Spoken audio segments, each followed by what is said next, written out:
नमस्कार, आप देख रहे हैं न्यूज 18। मैं हूं आपके साथ मेनका चौधरी। भारत में कैंसर के मामले तेजी से बढ़ रहे हैं, इतनी तेजी से कि भारत को कैंसर कैपिटल भी कहा जाने लगा है। एक रिपोर्ट के मुताबिक भारत में 2020 में कैंसर के मामले लगभग 14 लाख थे, जो 2021 में बढ़कर 14,26,000 हो गए और 2022 तक आते आते 14,61,000। और जब हम बात कर रहे हैं तब भी ये मामले लगातार बढ़ते जा रहे हैं। क्या वजह है कि कैंसर के मामले इतने तेजी से बढ़ रहे हैं? क्या इससे बचा जा सकता है? क्या कैंसर को मात दी जा सकती है? तो किन तरीकों से दी जा सकती है?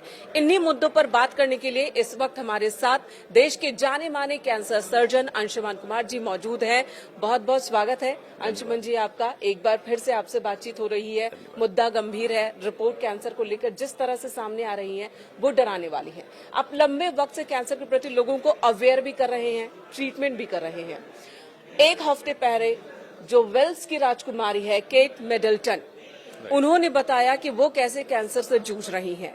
सुशील मोदी बिहार के सीनियर लीडर है बीजेपी के, उन्होंने बताया कि वो भी कैंसर से लड़ाई लड़ रहे हैं। ये वो लोग हैं जो आर्थिक तौर पर सक्षम हैं, जो अपने हेल्थ को लेकर जागरूक हैं। ऐसे लोग भी अगर कैंसर से पीड़ित हो रहे हैं अब भी, जबकि इतनी अवेयरनेस की बात हो रही है, तो फिर से सोचने की जरूरत है क्यों बढ़ रहे हैं कैंसर के मामले इतनी तेजी से।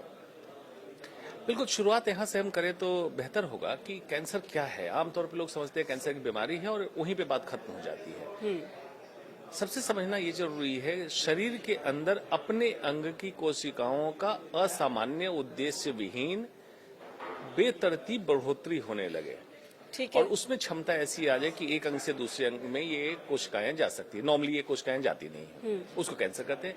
Abnormal purposeless growth of our own body cell with the potential to migrate from one organ to another is cancer।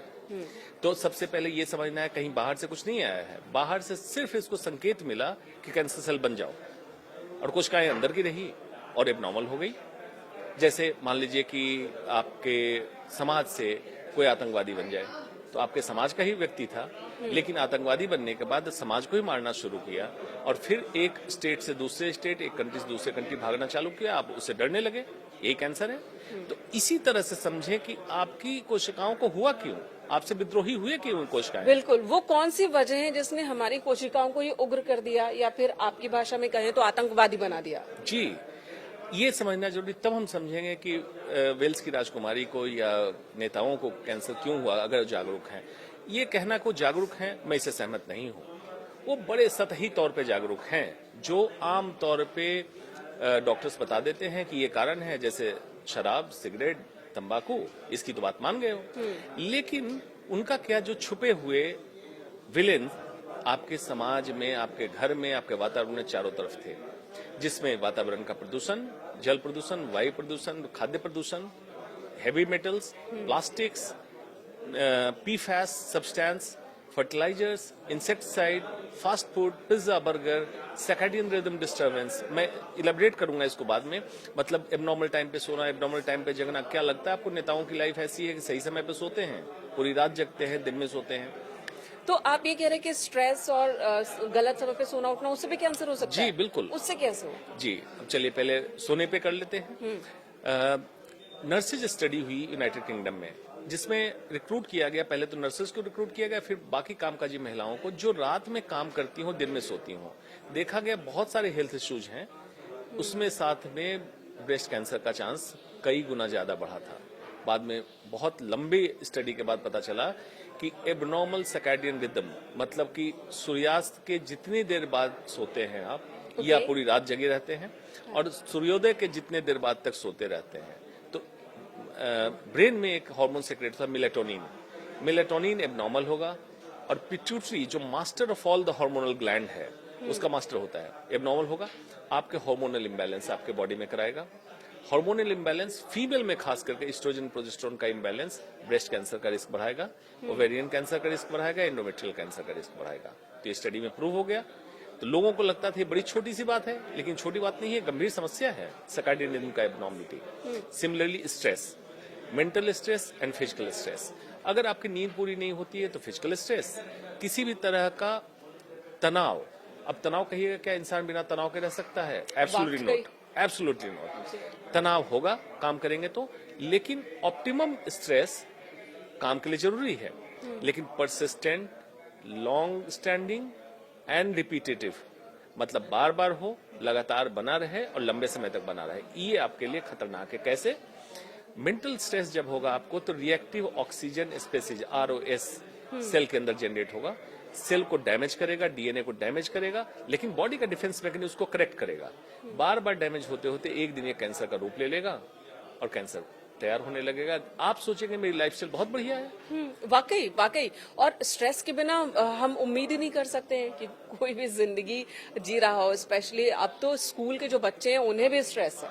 कई रिपोर्ट्स आ चुके हैं कि बच्चे भी स्ट्रेस में हैं, जो नौकरी पेशा है वो भी स्ट्रेस में है, महिलाएं जो घर संभाल रही हैं वो भी स्ट्रेस में है, और ये तमाम तरह के स्ट्रेस कैंसर की वजह बन सकते हैं। जी, मैंने बताया persistent, repetitive and long standing, ये जरूरी है, तब जाके ये बनेगा लंबे समय के लिए। लेकिन आप बताएं कि अगर सभी स्ट्रेस में है तो फिर ये स्ट्रेस है किसके लिए? कोई तो खुश होना चाहिए। हाँ। कोई खुश नहीं है। देखिए, स्ट्रेस आजकल एक ट्रेंडिंग और फैशन सिंबल बन चुका है कि स्ट्रेस ना हो मतलब आप कोई काम नहीं कर रहे हैं, ऐसा दिखाना है। आज अगर माइंडफुलनेस, सचेतन की अवस्था से सोचना शुरू करे इंसान, तो 80% स्ट्रेस उसका खत्म हो जाएगा। 80% स्ट्रेस उसका बेवजह है, 20% रहेगा क्योंकि इंसान है। इंसान है, इसीलिए कहते हैं human life is roller coaster. अगर ऊपर आप जाएंगे तो नीचे भी आएंगे, नीचे आएंगे तो ऊपर जाएंगे, because it is human life. और ECG में भी ग्राफ आपने देखा होगा, ऊपर नीचे होता है। फ्लैट ग्राफ हो गया मतलब यू आर डेड। तो लाइफ अगर है तो स्ट्रेस होगी, लेकिन उसको आप रिड्यूस कर सकते हैं सचेतन की अवस्था से। वाकई डिकोड कीजिए कि इतनी जरूरत है आपको, बेवजह के स्ट्रेस न लें, क्योंकि वो आपके लिए काम ठीक है। अब चलिए बैक टू बेसिक आते हैं। कैंसर की वजहें बहुत हैं, खान पान, हमारा लाइफस्टाइल, सोना उठना, टेंशन लेना नहीं लेना, ये सब इसमें शामिल है। अब बहुत शॉर्ट में बताया अभी डॉक्टर सर ने। अंजुमन जी, अब ये बताइए कि बच्चों में भी कैंसर, अब तो बहुत बड़ी संख्या में बच्चे भी कैंसर से ग्रसित होते हैं। किस तरह के कैंसर बच्चों में होते हैं? आपने देखा भी होगा, कई एग्जाम्पल भी होंगे आपके पास। देखिए, एक तो कंजेंटल कह सकते हैं कि बहुत अर्ली एज में कंजेंटल को चेंजेस रहे और बच्चे में बहुत अर्ली एज में, मतलब 10 साल से नीचे कैंसर हो गया। इसमें एक थियरी है 2 हिट हाइपोथेसिस। एक, जब माँ के गर्भ में बच्चा पल रहा हो तो कोई कार्सिनोजेन मतलब कैंसर फॉर्मिंग एजेंट का एक्सपोजर हो जाए बच्चे को, तो एक हिट हो गया, लेकिन तब कैंसर नहीं हुआ बच्चे को, तब नहीं हुआ, बच्चा पैदा हुआ और बाद में कोई और एक्सपोजर हुआ उसको दूसरे तीसरे साल में, फिर उसको कैंसर डेवलप हो गया। 2 हिट हाइपोथेसिस। एक होता है genetic cancer, single hit hypothesis. Retinoblastoma gene abnormal है, RB जीन, तो बच्चा पैदा होगा साथ में आंख का कैंसर लेके पैदा होगा। इस तरह विल्म्स ट्यूमर, अलग अलग कैंसर है जो पैदाइशी ही होगा। 2 तरह कैंसर आप समझ गए। अब तीसरी चीज समझिए, एक्वायर्ड कैंसर 10 साल के बाद। माँ के गर्भ में जब बच्चा पल रहा है तो कुछ केमिकल का एक्सपोजर माँ को हुआ, जैसे मैंने बताया PFAS, नॉन स्टिक तवा आप इस्तेमाल करते थे बहुत ज्यादा, या नॉन स्टिक उस तरह की चीजें। पिज्जा के ऊपर जो रैप्ड आपका पेपर आता है उसमें PFAS है। PFAS ओबिसोजेन है।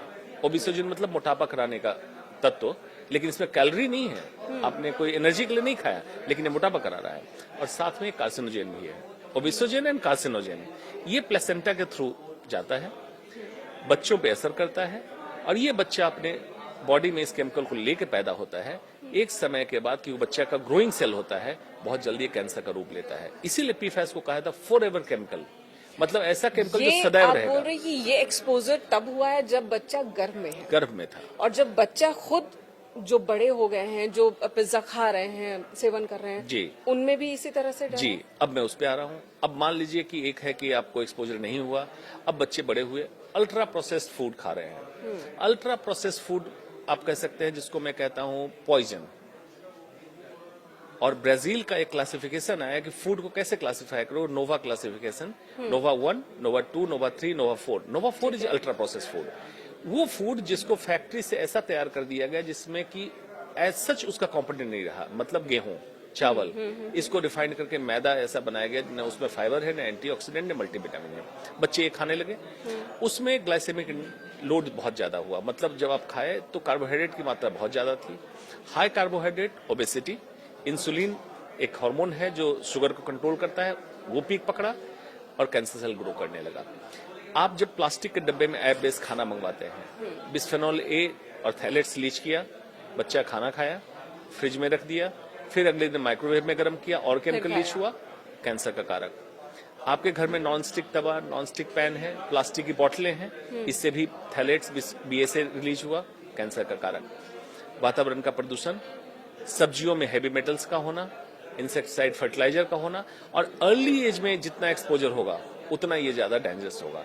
ये सारे अर्ली एज कैंसर के कारक बन रहे हैं, क्योंकि बच्चे ने तो कभी अल्कोहल नहीं ली, तंबाकू नहीं लिया। इसमें कैंसर का कारण आपके वातावरण से आया। इसलिए जरूरी है कि सजग रहिए, जागरूक रहिए कि आप क्या खा रहे हैं, जो भी अंदर उतार रहे हैं या बाहर लगा रहे हैं, फॉर एग्जाम्पल कॉस्मेटिक्स। तो क्या पिज्जा बर्गर खाना बंद कर दें? हाँ, मुझसे अगर पूछेगा तो बिल्कुल बंद कर दें, क्योंकि रसोई को मैं 3 तरह से परिभाषित करता हूं। भगवान की रसोई, जो एज इट इज प्राकृतिक चीजें आ रही है, साग सब्जी आप खा पा रहे हैं, भगवान की रसोई आपको स्वस्थ रखेगी। इंसान की रसोई, जो शुद्ध भारतीय भोजन आपके रसोई में बन रहा है, इंसान की रसोई, इससे भी स्वस्थ रहेंगे। शैतान की रसोई, जो हम बाहर से मंगा रहे हैं, जो पैक्ड प्रोसेस्ड फूड जो बाहर से मंगवा रहे हैं, वो कोई आपके लिए खाना बनाने को तैयार नहीं है। आज माँ भी थकती है तो कहती है आज बेटा खाना नहीं बनाऊंगी, ऑर्डर कर देते हैं। तो बाहर से जो ऑर्डर कर रहे हैं वो आपके लिए खाना बना रहे हो, व्यापार कर रहा है, वो आपके लिए स्वास्थ्य वर्धक नहीं है, स्वास्थ्य को खराब कर। बहुत सारे लोग घर पे पिज्जा बर्गर बनाना पसंद करते हैं। घर पे अगर बनाते हैं तो वो भी हानिकारक है या वो ठीक है? जी, उसमें अगर सबस्ट्रेट क्या इस्तेमाल कर रहे हैं ये अगर करें, जैसे कुलचा मैदे का है, वो हानिकारक है, चाहे वो घर पर बनाए चाहे घर पे बनाए या बाहर बनाए। अगर आप कुछ ऐसा अल्टरनेटिव ढूंढते हैं पिज्जा बनाने का कि होम बेस्ड आटे का आप बेस बनाएं, घी मेयोनीज की जगह इस्तेमाल करें, चीज की जगह बटर और इस तरह की मलाई का इस्तेमाल करें, और हरी साग सब्जियों का इस्तेमाल करें, तो इंडियन पिज्जा इसका नाम दीजिए। शायद कल को हेल्दी होने के कारण वर्ल्ड में ज्यादा पॉपुलर होगा, रादर देन की जो पिज्जा आप खा के बीमार हो रहे हैं वो आउट हो सकता है। हालांकि बच्चों को समझाना थोड़ा मुश्किल होगा, मुझे लगता है। पिज्जा बर्गर के बारे में बहुत सारे लोग ये सुनते तो हैं लेकिन उनको इम्प्लीमेंट नहीं कर पाते अपनी लाइफ में, लेकिन करना जरूरी है अगर बच्चे की सेहत को बचाना है तो। इसको आप कह सकते हैं जनरेशनल शिफ्ट। आप आज से 30 साल पहले सोचिए कि कोई सीट बेल्ट लगाता था? नहीं। हेलमेट क्या इतना जरूरी था? नहीं जरूरी था। तब गाड़ियां भी इतनी ज्यादा नहीं थी। बिल्कुल। आज की डेट में अगर आप गाड़ी में बैठे, अगर सीट बेल्ट ना लगे, बच्चे आपको टोक देंगे कि सीट बेल्ट लगाओ। 30 साल का समय लगता है जनरेशन शिफ्ट होने में। क्यों? ये जो डायनासोर हैं, जो हमारे सिस्टम को, समाज को खराब कर रहे हैं, जिनको व्यापारी मैं कहता हूं, ये डायनासोर आपको डैमेज कर रहे हैं। तो डायनासोर यूजुअली 30 साल में मर जाते हैं, ये डायनासोर बिजनेसमैन। तो आप अभी से बच्चों में इनकलकेट कीजिए, बच्चे धीरे धीरे इसको एक्युमुलेट करेगा और नेक्स्ट जनरेशन इसको डिस्कार्ड कर देगा। आपने बताया जो वाटरप्रूफ बैंडेड का इस्तेमाल होता है, बच्चों को चोट लगती है हम तुरंत बैंडेड लगा देते हैं, तो या बड़े भी लगाते हैं, उससे भी कैंसर हो सकता है, वो भी कैंसरस है? जी, रिसेंटली अमेरिका की स्टडी आई, एनवायरमेंटल एजेंसी ने स्टडी की कि उसमें पीफैस है। अब सोचिएगा पीफैस उसमें डाला क्यों? एंटीसेप्टिक तो है नहीं। सही बात है। पहले जो बैंडेड आ रहा था, आपने देखा होगा, कपड़े का फैब्रिक बैंडेड था, जो गीला हो जाता था, निकल जाता था जल्दी। बिल्कुल। उसको निकले ना वाटरप्रूफ करने के लिए पीफैस डाला गया। पीफैस नॉन ग्रीजी और वाटर रेजिस्टेंट होता है, तो वाटरप्रूफ बैंडेड आया, पीफैस डाल दिया गया। इन्वायरमेंट पे इतना लोड हो रहा था कि अमेरिका ने इसको ऑब्जेक्ट किया, बैन कराया। अब इंडिया में इस पे चर्चा तो तब होनी चाहिए क्योंकि पीफैस कटे जख्म से एब्जॉर्ब होता था, तो इस पे चर्चा तब होनी चाहिए जो इंडिया में नॉन स्टिक तवा, टेफ्लॉन की चीजें, आपके non greasy non sticky shirt, pizza का रैपर और ऐसे बेडशीट जिसपे स्टेन नहीं लगता है, पानी नहीं टिकता है, ये पहले हटा दें कि उस सब में पीफैस है। ये सब वो चीजें जो हमें लग्जरियस लगती हैं, जो हमारी लाइफ को आसान करती हैं और इस्तेमाल करना भी इनको बहुत आसान लगता है। लेकिन देखिए जो अट्रैक्टिव है वो अच्छा हो ये जरूरी नहीं है, मुमकिन है जो अट्रैक्टिव हो ज्यादा नुकसानदायक हो। जैसा कि सर बता रहे हैं, अंशुमन जी बता रहे हैं कि वो कपड़े जो जिसपे स्टेन नहीं पड़ते हैं, जो रिंकल फ्री होते हैं, अमूमन उनमें ऐसी चीजें होती हैं जो कैंसर जैसी बीमारी को बढ़ा सकती है। जी। तो हम कैसे पता करें कि हमने जो पहना है, अभी जो मैंने कपड़े डाल रखे हैं, क्या इससे भी मुझे कैंसर हो सकता है? जी, पीफैस अगर बॉडी के ऊपर लगा है बहुत लंबे समय तक, ट्रांसडर्मल एब्जॉर्प्शन, मतलब स्किन के थ्रू एब्जॉर्ब होगा और बॉडी के अंदर जमा होगा, इसीलिए इसको कहा जाता है फॉरएवर केमिकल, मतलब कभी खत्म नहीं होगा, सदैव रहने वाला, कयामत से कयामत तक रहने वाला केमिकल है। तो ये जाएगा। अब कैसे करेंगे? वाटरप्रूफ बैंडेड ना इस्तेमाल करके सिंपल बैंडेड जो वाटरप्रूफ नहीं है उसका इस्तेमाल करें, पहले वाला इस्तेमाल करें, या घर में एंटीसेप्टिक और सर्जिकल गॉज पीस और नॉर्मल टेप रखें, बच्चे के कटे पे लगा दें, बेस्ट सॉल्यूशन है। इससे बचा। इस तरह के फैंसी चीजें जो आपने बताई न लेके नॉन कॉटन स्टिक का का इस्तेमाल करना कैसे लोग बचे? देखिए, नॉन स्टिक का इस्तेमाल हम क्यों करते हैं कि कम से कम ऑयल का इस्तेमाल हो। नॉन स्टिक की जब मार्केटिंग हो रही थी तो यही वजह बताई गई कि आप कम से कम तेल का इस्तेमाल करें, it's healthy for you. But अब वही नॉन स्टिक जो है बर्तन, वो हमारे लिए कैंसर की वजह है। देखिए, हर चीज का रिकमेंडेशन है। बीच बीच में बहुत व्यापार आता है। पहले आया कि तेल दिल के लिए हानिकारक है जी, फिर आया कि नहीं, शुगर दिल के लिए हानिकारक है, और शुद्ध देसी गाय का घी और सरसों का तेल दिल के लिए बहुत अच्छा है। तो ये बीच में व्यापार आता है। रिफाइंड ऑयल को जब मार्केट करना था तब आया तेल बहुत खराब है, रिफाइंड ऑयल मार्केट करना था। रिफाइंड ऑयल पॉइजन है। हर तरह का रिफाइंड फूड को मैं कहता हूं redefine your food rather than defined food. Redefine your food and go to wholesome food. तो प्योर सरसों का तेल आप ले, रिकमेंडेड बॉडी वेट के हिसाब से आपके लिए रिकमेंडेड है। अगर आप हेल्दी हैं, कार्डियक हैं, हार्ट की तकलीफ है और मोटापा है, अलग बात है, वो डॉक्टर बताएंगे कितना चाहिए, उतना तेल का इस्तेमाल आप कर सकते हैं। पीतल, लोहे की कढ़ाई, लोहे का बर्तन, पीतल का बर्तन, इसमें खाना बनाए। स्टील के बर्तन क्योंकि ये इनर्ट है, इसमें खाना बनाए। और जो वाकई चाहते हैं नॉन स्टिक ही चाहिए, तो अभी सिरेमिक अल्टरनेटिव आ गया है, सिरेमिक कोटिंग, जिसमें टेफ्लॉन या पीफैस का एजेंट नहीं है, उसका इस्तेमाल करें। ये सॉल्यूशन है उनके लिए। अब अगला सवाल कि बच्चों में क्या लड़के लड़कियों में अलग अलग तरह का कैंसर का डर होता है, और किस एज में संभल जाने की जरूरत है? क्योंकि आप ही कहते हैं बार बार कि जागरूकता जरूरी है। आप बीच बीच में चेकअप कराएं, स्क्रीनिंग कराएं। कैंसर तो कितने तरह के हैं, तो किन किन कैंसर की स्क्रीनिंग और कब शुरू करें? इसमें दो बातें हैं। किस एज में चेतने की जरूरत है? अर्लीस्ट पॉसिबल, जब जागा तभी सवेरा। जिस दिन आप पॉडकास्ट सुन रहे हो उसी दिन से चेत जाइए, चाहे उम्र आपकी कितनी भी है जी। सुनने वाले 5 साल के हों, 10 साल के हों, या 20 साल के, 50 साल के हों, आज ही चेत जाइए, क्योंकि आज से आपका रिवर्सल चालू होगा। मतलब आप वापस हेल्दी लाइफ में आएंगे, पहली बात। दूसरी बात, जो एडल्ट हैं, अब ये तो प्रिवेंशन की बात हुई। स्क्रीनिंग मतलब अर्ली कैसे पकड़े। पुरुषों में 3 कैंसर कॉमन हो चुका है। फेफड़े का कैंसर, ठीक है, स्मोकर हैं तो, स्मोकर नहीं है अगर दिल्ली एनसीआर जैसी जगह में रहे हैं तो वायु प्रदूषण, एयर पोल्यूशन के कारण, और माउथ कैंसर, गले का कैंसर, जो गुटखा, तंबाकू, सिगरेट, शराब पीते हैं, और तीसरा प्रोस्टेट का कैंसर। आमतौर पे 60-65 साल के ऊपर ये बीमारी होती थी, लेकिन आज 50 साल में भी ये बीमारी हो रही है। मतलब ये भी अर्ली होने लगी है। महिलाओं में स्तन कैंसर, सर्वाइकल कैंसर जिसको बच्चेदानी का मुंह का कैंसर कहते हैं, और गॉल ब्लैडर, पित्त की थैली का कैंसर। ये पित्त की थैली का कैंसर खास करके आप अगर उत्तर प्रदेश से इन करें और गंगा के किनारे बिहार इन करें और 24 Pargana, west Bengal, bay of Bengal तक जाए, इसके किनारे किनारे गॉल ब्लैडर कैंसर ज्यादा कॉमन है, क्योंकि गंगा के पानी में सारे फैक्ट्री का इफ्लुएंस, वेस्ट प्रोडक्ट डाला जा रहा है, उससे सिंचाई हो रही है, खाद्य पदार्थ में वही गंदगी आ रही है, वो कैंसर का कारक बन रहा है। ये north India gall bladder cancer का बेल्ट माना जा रहा है। उसी हिसाब से स्क्रीनिंग होगी। स्क्रीनिंग के लिए असामान्य लक्षण कभी भी कुछ हो, आप जांच जरूर कराएं।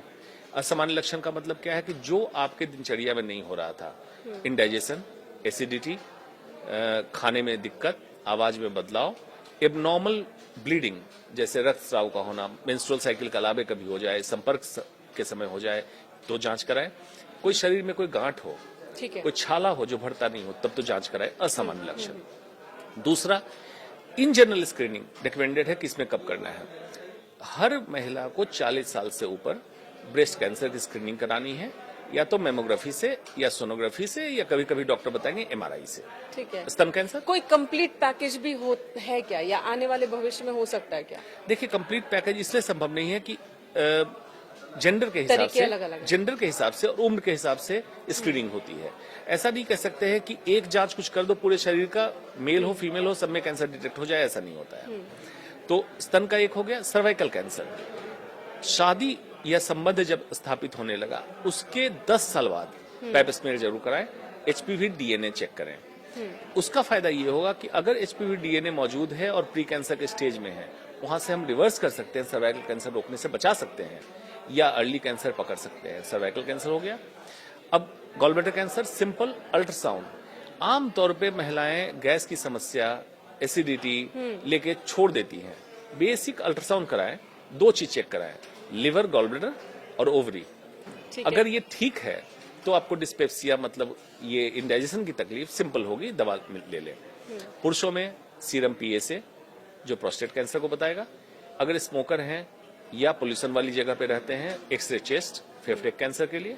और मुंह में घाव छाला हो, दांत हिल रहा हो, खून आ रहा हो मुंह से, तो माउथ कैंसर का एग्जामिनेशन करा लें कि माउथ कैंसर तो नहीं हो रहा। ये 6 स्क्रीनेबल कैंसर है। और ये 6 महीने पे, 1 साल पर, 3 साल पर? 1 साल पे मैमोग्राफी 1 साल, पेप स्मीयर हर साल।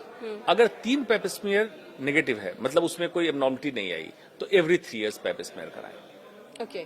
और अब सवाल है कि अगर कोई कैंसर से संक्रमित हो जाए तब क्या करें, कैसे दे कैंसर को मार? और आपके पास आते भी होंगे केसेस, अर्ली स्टेज में कैसे आते हैं, परसेंटेज के लिहाज से बात करें तो, और देर से कितने % लोग पहुंचते हैं? जी, अब तो काफी शिफ्ट हुआ है। जब मैं दिल्ली आया था तो 20 से 30% अर्ली स्टेज आते थे, ठीक है, 70% एडवांस स्टेज आते थे। अब लगभग 60% अर्ली स्टेज आ रहे हैं, 40% अभी भी एडवांस स्टेज आ रहे हैं। और वो एडवांस स्टेज खास करके सुदूर स्टेट या गांव से आ रहे हैं। तो सबसे पहले कैंसर में डिक्टम ये है, एक्सेप्ट योर इलनेस। कैंसर हो गया, इसको एक्सेप्ट करो। आमतौर पे लोग डिनायल मूड में रहते हैं कि नहीं, ऐसा नहीं हो मुझे नहीं हो सकता, नहीं हो सकता है। उसके चक्कर में कभी बाबा थेरेपी में अटक जाते हैं, अल्टरनेटिव ढूंढते हैं, कोई बाबा भगवाधारी के पास चले जाओ, कैंसर का इलाज हो जाएगा। ऐसा नहीं है। एक्सेप्ट करें और उसको लड़ने के लिए साहसी कदम उठा के आप साथ लें। डॉक्टर से ट्रांसपेरेंटली बात करें, क्या बीमारी है, क्या इलाज होना चाहिए। और डॉक्टर आपको जब बताता है, ट्रस्ट करें उस पर। सेकेंड ओपिनियन जरूर लें, जरूरी है सेकेंड ओपिनियन, कि हो सकता है कहीं सही चीज नहीं बताई जा रही हो। उसके बाद as per stage, as per disease, किस अंग का कैंसर है, कौन सा स्टेज है, उसके हिसाब से ट्रीटमेंट डिसाइड होगा। ट्रीटमेंट आमतौर पे 3 हेडिंग में है, ऑपरेशन, कीमोथेरेपी जो दवाई बोलते हैं, रेडिएशन थेरेपी रेज के साथ। इसी का कॉम्बिनेशन डॉक्टर आपको बताएगा कि पहले सर्जरी होनी है, पहले कीमोथेरेपी होनी है, फिर सर्जरी। डिपेंड करता है कि किस स्टेज पे और किस अंग का कैंसर, किस अंग का है। बहुत महंगा भी है कैंसर के इलाज की बात की जाए तो। क्या ऐसा मुमकिन है कि इंजेक्शन, जैसे सर्विकल कैंसर के लिए अभी भी इंजेक्शन है, योजना भी आ गई है कि 10 से ऊपर जो बच्चियां हैं उनको सर्विकल कैंसर का वैक्सीनेट किया जाए, क्या दूसरे कैंसर का भी वैक्सीनेशन मुमकिन है? जी, सर्विकल कैंसर का वैक्सीन आ गया, ह्यूमन पैपिलोमा वायरस के खिलाफ वैक्सीन तैयार किया गया और इस पर तो बजट में इंक्लूड भी कर दिया गया कि इसको लगाया जाए बच्चियों को 9 से 12 साल में। दूसरा है हेपेटाइटिस बी, एक जॉन्डिस का प्रकार है जिससे लिवर कैंसर होता है बाद में। तो हेपेटाइटिस बी का वैक्सीन अवेलेबल है, जिसको अगर लगाएंगे तो हेपेटाइटिस बी नहीं होगा, कैंसर से बचेंगे। ये तो 2 एस्टेब्लिश वैक्सीन है। दूसरे वैक्सीन पर रिसर्च चल रहा है जिसमें प्रोस्टेट कैंसर है, मेलानोमा है। एक अभी रिसर्च आया है थेरेपेटिक वैक्सीन। कैंसर हो जाए तो कौन सा वैक्सीन दें कि इस कैंसर को खत्म करे और साथ में दोबारा रिलैप्स ना होने दे। तो ये एक अच्छी पहल हुई थेरेपेटिक वैक्सीन पे। और कितना महंगा है? अभी रिसर्च में है, अभी मार्केट में नहीं आया थेरेपेटिक वैक्सीन, तो आने के बाद पता चलेगा, लेकिन महंगा होगा। दूसरा सवाल आपने पूछा, कैंसर का इलाज महंगा है।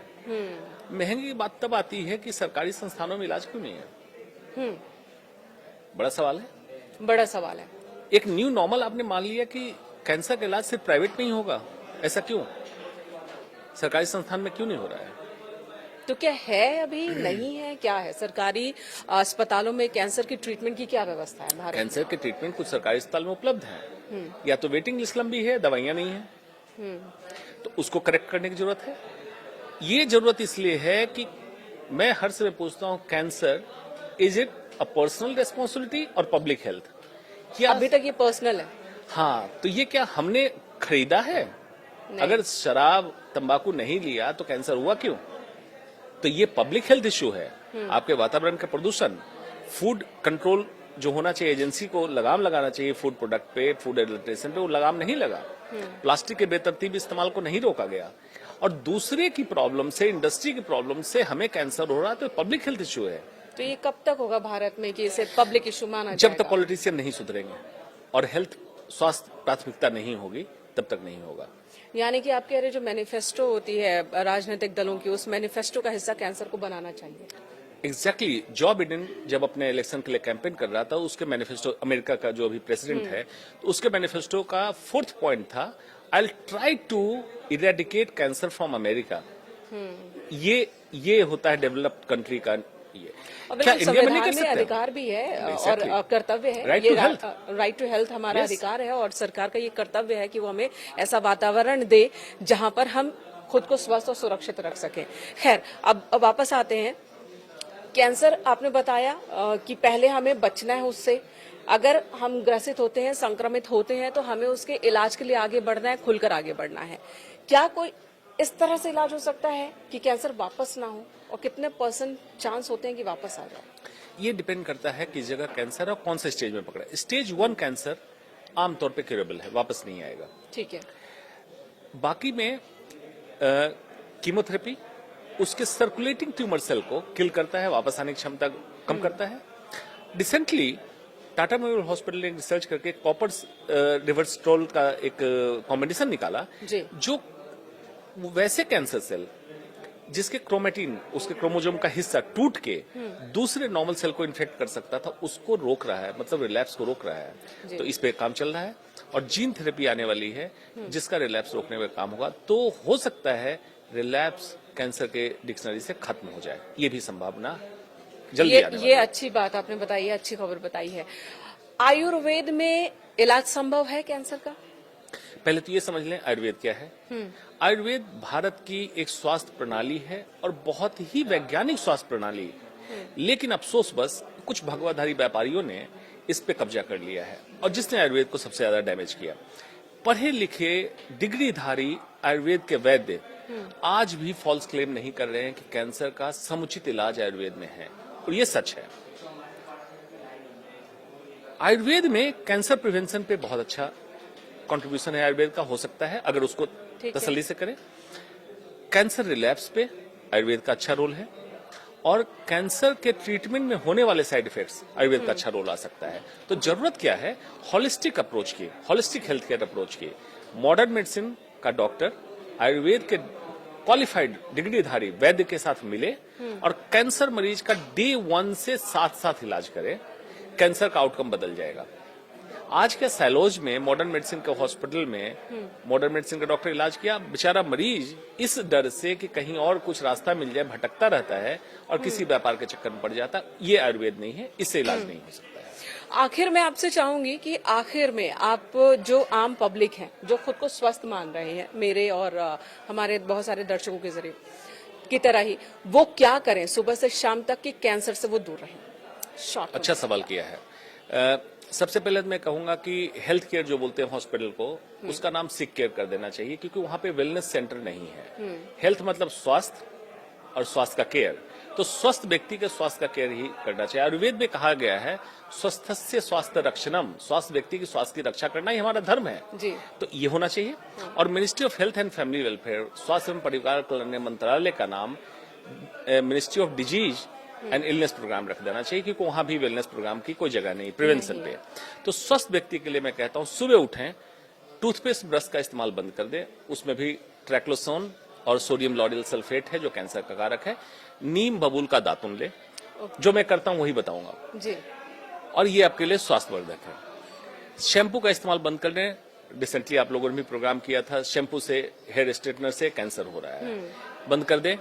आंवला रीठा सीकाकाई रात में फुला लें, भिगो लें, उसके पानी से बाल धोएं, बाल बहुत चमकीले साफ रहेंगे। दूसरा, प्लास्टिक के बर्तन में खाना बंद कर दें, प्लास्टिक की पानी की बोतलें हटा दें। ऑफिस में भी आपका प्लास्टिक रैप जो गर्म खाना आता है उसको बंद कर दें, अपनी प्लेट दें, आपके प्लेट में खाना आ जाए। घर से एक प्लेट, एक चम्मच, एक छोटी पीतल के ग्लास को लेके चले, ये चेंज कर ले लाइफ में। सही समय पे खाना खाएं, सही समय पे सोएं। सोने का बार बार मैं कह रहा हूं, सर्कैडियन रिदम जब नॉर्मल होगा आप बीमार होंगे। और दूसरी बात, बाहर के केमिकल का जितना कम इस्तेमाल हो सके, चाहे एक्सटर्नल लाइक कॉस्मेटिक बहुत बड़ा कारण है कैंसर का बना हुआ है, कॉस्मेटिक या जो भी केमिकल आप इस्तेमाल करें उसका इस्तेमाल कम करें। Start loving yourself. मिनिमलिज्म, जरूरतें अपनी कम कर दें, दूसरों से मोहब्बत की उम्मीद न करें, जरूरतें अपनी कम करें, तब आपके ऊपर केमिकल का लोड कम होगा। और वेस्ट लाइन को, कमर की लाइन को चेस्ट लाइन से छोटा कर दें। ओबेसिटी कम, breast cancer, prostate cancer, endometrial cancer, colon cancer खत्म।